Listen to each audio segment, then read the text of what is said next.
இதுக்கு முன்னாடி Stephanie McMahon, Roman Reigns and bloodline மெம்பர்ஸை இன்டர்வியூ எடுக்கும்போது பார்ட் 1 பார்த்தோம். பார்ட் 2 அப்படியே விட்டுட்டோம். ஆக்சுவலி அது ஒரு தனி செக்மெண்ட். சரி வாங்க பார்க்கலாம். நம்ம ஸ்டெஃபனி மேக்மன் கடைசியாக கேட்டது, ரோமன் ரெயின்ஸ் நான் உங்ககிட்ட ஒன்று கேட்கணும் அப்படிங்கிறது. எப்படி ரோமன் ரெயின்ஸ் நீங்கள் வந்து ராக்கு கிட்டே இருக்கும்போது ராக் உங்களை எக்னாலஜ் பண்ணார் அண்ட் அந்த ஊலாஃபால மாலையை உங்கள்கிட்ட கழுத்தில் எப்படி போட்டார் அப்படின்னு கேட்காரு. எஸ், அந்த ஃப்ளாஷ்பேக்கெல்லாம் காட்டுறாங்க. ஸோ இதுக்கு ரோமன் ரெயின்ஸ் பதில் சொல்கிறாரு, இது ஒரு கம்ப்ளீட்டான அன்எக்ஸ்பெக்ட் மூமெண்ட் தான். பிகாஸ் நான் இந்த ரெஸ்லிங் கம்பெனியில் ஒரு டாப் 1 இருந்தாலும் டுவேன் ஜான்சன் இஸ் த டபிள்யூபிள்யூடைய ஃப்யூச்சராக இருந்தார். ஏன்னா அவர் கையில் வந்து போர்டு மெம்பர்ஸே இருந்தது. ஸோ அவர் வந்து எனக்கு மாலை போட்டு என்ன ட்ரைபல் சீஃப் ஆக்கி அவர் தலை குணுவார் அப்படின்னு நான் எதிர்பார்க்கல. இந்த செக்மெண்ட்லாம் எனக்கு ஒரு ஸ்கிரிப்டட் மூமெண்ட் மாதிரி இருந்தது. பட் ஆனால் இது ஒரு ஸ்கிரிப்டட் தான். ஆனால் பார்க்கும்போது எனக்கு அன்ஸ்கிரிப்டட் மூமெண்ட் இருந்தது. என் குடும்பத்தில் இருக்கிற பல பேர் இதெல்லாம் பார்த்துருந்தா மகிழ்ச்சி பெற்றிருப்பாங்க. யோகாசனாவை சொல்கிறாரு. டபிள்யூபிள்யூ லெஜண்ட் ரெஸ்லரான ரோசி, அதாவது ரோமன் ரெயின்ஸோடைய கூட பிறந்த அண்ணன். அடுத்து டாமா கட் அப்படிங்கிற ஒரு ரெஸ்லர். ஸோ அதுக்கப்புறமா பார்த்தீங்கன்னா Jimmy and J Uso, so இப்போ உயிரோடு இருக்கிறவங்க, அண்ட் சோலோ சிக்காவா, இவங்க எல்லாருமே கூட பார்த்திங்கன்னா இந்த செக்மெண்ட்டை பார்த்தா ரசிச்சுருப்பாங்க. சில பேர் இல்லை, சில பேர் இருந்தாங்க. பட் ஆனால் ரோமன் ரெயின்ஸ் அண்ட் ராக் 2 பேருமே அந்த ஒன்று சேர்ந்த மூமெண்ட் ஹிஸ்ட்ரி மிராக்கிள் மூமெண்ட். எங்கள் ஃபேமிலிலையும் சரி, இதுக்கு அடுத்த உள்ள ஜெனரேஷன்லையும் சரி. இதுக்கு முன்னாடி எங்கள் ஃபேமிலியில் முசாஃபாவாக இருக்கட்டும், யோகோசனாவாக இருக்கும். ஆனால் எங்கள் குடும்பத்தில் வந்து முஸ்லீம்ஸ், கிறிஸ்டின்ஸ் சொல்லிட்டு எல்லாருமே இருக்கிறாங்க. நாங்கள் ஒவ்வொரு பகுதியாக பிரிந்திருந்தாலும் நாங்கள் மத வீதியாக இல்லாமல் பிளட் லைன் அப்படிங்கிறதுல இருக்கிறோம் அப்படிங்கிற மாதிரி சொல்லியிருக்கிறாங்க. எஸ், பிளட் லைன்லேயும் முஸ்லீம்ஸ், கிறிஸ்டின்ஸ் அப்படிங்கிறது இருக்கிறாங்க. நம்ம சில்லா ஃபேட்டோ அவரெல்லாம் ஒரு முஸ்லீம்ஸ் தான். இப்போவும் பார்த்தீங்கன்னா இதெல்லாம் பற்றி பேசுகிறார். அண்ட் ஜாக்கா ஃபேட்டோ பார்த்தீங்கன்னா இதை பற்றி சொல்லுவார். அந்த நிகழ்வுலாம் நடக்கும்போது ஆக்சுவலி நான் டபிள்யூபிள்யூ இல்லை, நான் வந்து வீட்டில் இந்த டிவியிலேருந்து பார்க்கும்போது ஒரு ஆடியன்ஸாக நான் வந்து ரொம்பவே எக்ஸைட்மெண்ட் ஆனேன். The Rock Roman Reigns tribal chief பார்க்கும்போது நான் கூட என்னுடைய ட்விட்டர் பேஜில் எக்னாலஜ் மை ட்ரைபல் சீஃப் அப்படின்னு சொல்லிட்டு ரோமன் ரெயின்ஸை பார்த்து சொன்னேன். அந்த நிகழ்வெல்லாம் என்னுடைய வாழ்க்கையில் மறக்க முடியாது. அண்ட் ஜிம்மி ஊசோ பேசுகிறாரு, என் ஃபாதர்லேருந்து எல்லாருமே வந்து அந்த டைமில் உயிரோடு இருந்தாங்க. எஸ், ரோமன் ரெயின்ஸோடைய அப்பாவும் அந்த டைமில் உயிரோடு இருந்தார். அந்த நிகழ்வை பார்த்து உண்மையிலேயே பூரிச்சு போனாங்க. ஏன்னா ராக் வந்து எங்களுடைய ஃபேமிலிலேயே ஒரு ஹை லெவல் பொசிஷனில் இருக்கான். எங்கள் குடும்பத்திலே பணக்காரன், எங்கள் குடும்பத்திலே ஒரு மிகப்பெரிய ஹை லெவலில் இருக்கிறவர். ஸோ அவர் ரோமன் ரெயின்ஸுக்கு மாலையை போட்டு யோட ட்ரைபல் சீஃப் அப்படின்னு அவர் சொல்லுவார்னு சொல்லிட்டு நான் இங்கே எக்ஸ்பெக்ட் பண்ணல. இதெல்லாம் ஸ்கிரிப்டட் ஓகே, பட் நான் லைவாக பார்க்கும்போது ரொம்பவே எக்ஸைட்மெண்ட்டாக இருந்தது அப்படிங்கிற மாதிரி ஜிம்மி அண்ட் ஜே ஊசோஸ் பேசுகிறாங்க. ஜிம்மி அண்ட் ஜே ஊசோவை பற்றியே போய்ட்டுருக்கிறீங்க. சரி, சோலோவை பற்றி பேசுங்க அப்படிங்கும்போது சோலோ அதிகமாக பேச மாட்டான், டைமுக்கு சிரிப்பான் வைப்பான், அதிகமாக பேச மாட்டான் அப்படிங்கிற மாதிரி சொல்கிறாரு. சோலோவை பற்றி ஒரு இன்ட்ரெஸ்டிங்கான நான் ஒரு சில விஷயங்களையும் சொல்கிறேன் அப்படிங்கிற மாதிரி ரோமன் சொல்கிறாரு. சோலோவை நாங்கள் எல்லோரும் எப்படி கூப்பிடுவோம்னா யோகாசோனான்னு தான் கூப்பிடுவோம். அவன் டபிள்யூபிள்யூக்கு வந்ததுக்கப்புறமா தான் சோலோ சிக்கான்னு மாற்றிக்கிட்டான் அப்படிங்கிற மாதிரி சொல்கிறாரு. அப்புறம் யோகாசோனா அந்த டபிள்யூபிள்யூடைய லெஜண்ட் ரெஸ்லர், அவரை பற்றின ஒரு சில இண்டிங்கெல்லாம் போடுறாங்க. ஏன் அப்படின்னு கேட்கும்போது ஜிம்மி அண்ட் ஜேஸோ சொல்கிறாங்க, யோகாசோனா இறந்த ஒரு சில தினங்களில் தான் வந்து சோலோ சிக்காவா பிறந்தான்.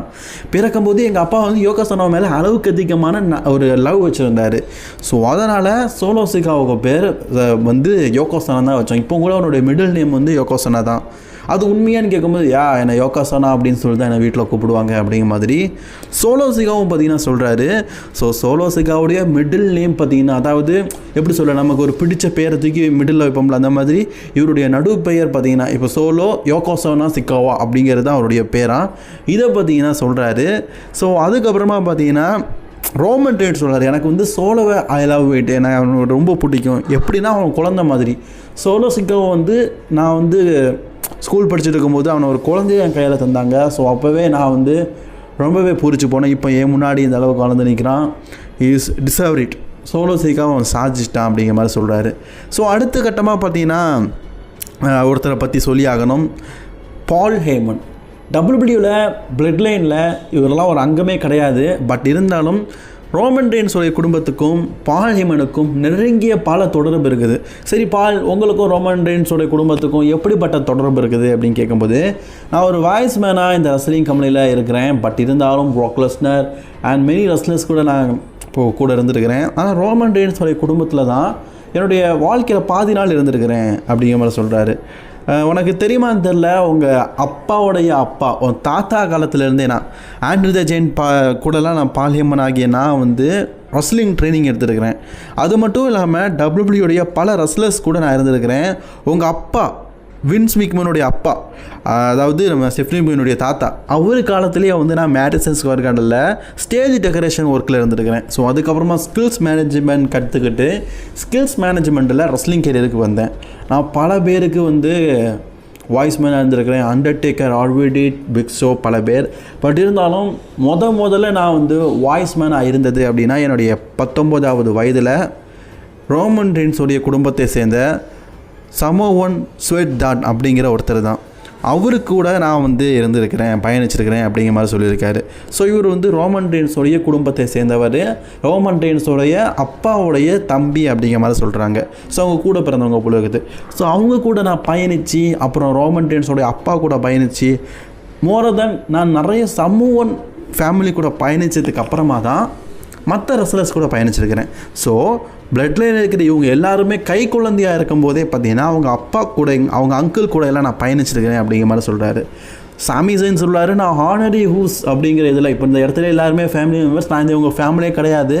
பட் இருந்தாலும் நான் வந்து இந்த பிளட் லைன் ஸ்டோரி மூலியமாக தான் இவங்க குடும்பத்தில் இன்வால்வ் ஆனேன்.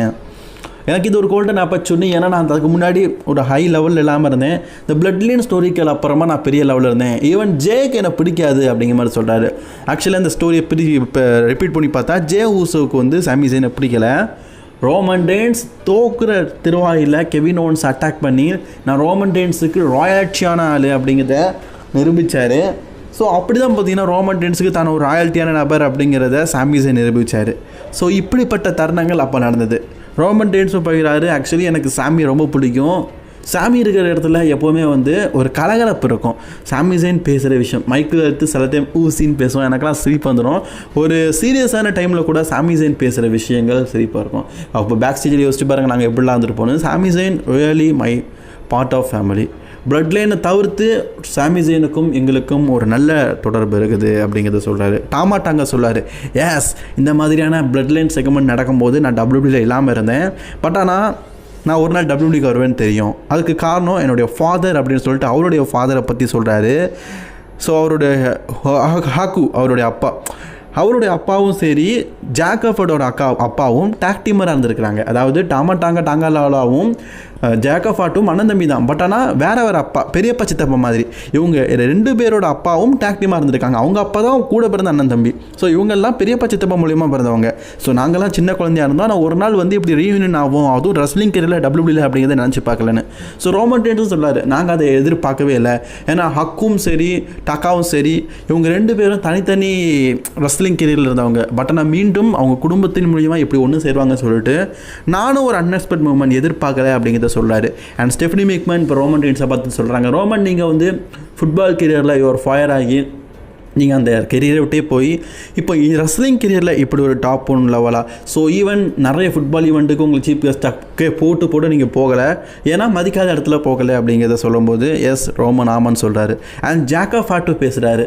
ஸோ அவர் பேசும்போது எப்போவுமே பார்த்தீங்கன்னா ஆமேன் அப்படிங்கிற வார்த்தை யூஸ் பண்ணுவார். ஏன்னா அவர் பியூரிட்டியான ஒரு கிறிஸ்டின். ஸோ அதிகமாக ஏசு கிறிஸ்து மேலே நம்பிக்கை இருக்கிறவர். ஸோ அவர் என்ன சொல்கிறாருன்னா, இந்த ரெஸ்லிங் கெரியரில் நிறைய விதமான மாற்றங்கள் ஏற்பட்டாலும் எனக்கு வந்து எப்போவுமே பெண் மல்யுத்த வீரர்களை பிடிக்கும். அதுக்கு காரணம் என்னுடைய குழந்தைகள். ஏன்னா எனக்கு பெண் குழந்தை இருக்குது. குறிப்பாக டிஃபினி, அவளை வந்து என் மூத்த பொண்ணுக்கு ரொம்ப பிடிக்கும். அதுக்கப்புறம் நம்ம யூஆர்எஃப்லேயே என் குழந்தைக்கு ரொம்ப பிடிக்கும் அப்படிங்கிற மாதிரி பேசுகிறாரு.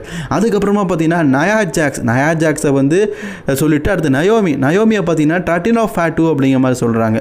ட்ரிட்டினின் ஃபேட்டு, ஏன்னா அவங்க வந்து அனோலி ஃபேமிலி, அவங்க பேரே வந்து ட்ரிட்டினி ஃபேட்டு தான். நாங்கள் வந்து எப்போவுமே அவங்கள ட்ரிட்டினி ஃபேட்டு தான் கூப்பிடுவோம். நயோமி அப்படிங்கிறது அவங்க டபிள்யூபிள்யூல யூஸ் பண்ணிக்கிட்டு அவங்களோட பேர். பட் இருந்தாலும் ட்ரிட்டினி ஃபேட்டு அப்படின்னு சொன்னால் தான் எங்களுக்கு தெரியும். அவங்க எங்களுக்கு அண்ணி மாதிரி அப்படிங்கிற மாதிரி பார்த்தீங்கன்னா ஜாக்கா ஃபேட்டு வந்து இந்த இடத்துல சொல்கிறாரு. ஸோ எல்லாருமே அண்ணன் தம்பி தானே இவங்க எல்லாருமே, ஸோ அதனால் அப்படி சொல்கிறாங்க. ஸோ அதுக்கப்புறமா பார்த்தீங்கன்னா ரோமன் ரெயின்ஸ் தனியாக கூப்பிட்டு இப்படிப்பட்ட பியூட்டிஃபுல்லான இடத்துல ஸோ உங்கள் ஃபேமிலி கூட ஃபேமிலியாக இப்போ உருவாயிருக்கிற இடத்துல நானும் நின்று பேசியிருக்கிறேன். ஸோ இது எப்படிப்பட்ட மூமெண்ட் அப்படின்னு கேட்கும்போது இந்த மூமெண்ட் நல்லா இருந்தது. அதுவும் இந்த ஐலண்ட் ஆஃப் ரெகனன்ஸில் நீங்கள் வந்தது, இந்த ஷோ எடுத்தது ரொம்ப சந்தோஷம் அப்படிங்கிற மாதிரி சொல்ல. ஸோ லாங் ஷாட்டில் ஸ்டெஃபனி மிக்மன் பார்த்தீங்கன்னா பிளட் லைனில் இருக்கிற எல்லாருக்கூடையும் சேர்ந்து ஒரு ஃபோட்டோ எடுக்க, அந்த ஃபோட்டோவையும் காட்டுறாங்க இப்படி தான் எடுத்துருக்கிறாங்கன்னு. ஸோ அதோட இந்த செக்மெண்ட் முடிஞ்சிருக்குது. நாம் எதிர்பார்க்காத ரோமன் ரெயின்ஸோட செக்மெண்ட், டாமா ஜாக்கஃபாட்டு, சோலோ சிக்காவா எல்லோரும் ஒன்று சேர்ந்த செக்மெண்ட் ரொம்பவே நல்லா இருந்தது. சரி, இந்த தொகுப்பை பார்த்தவங்களுக்கு நன்றி. பார்ட் 1 பார்க்காதவங்க பார்த்துக்கோங்க. இது பார்ட் 2. ஸோ பார்ட் 1 நிறைய விஷயங்கள்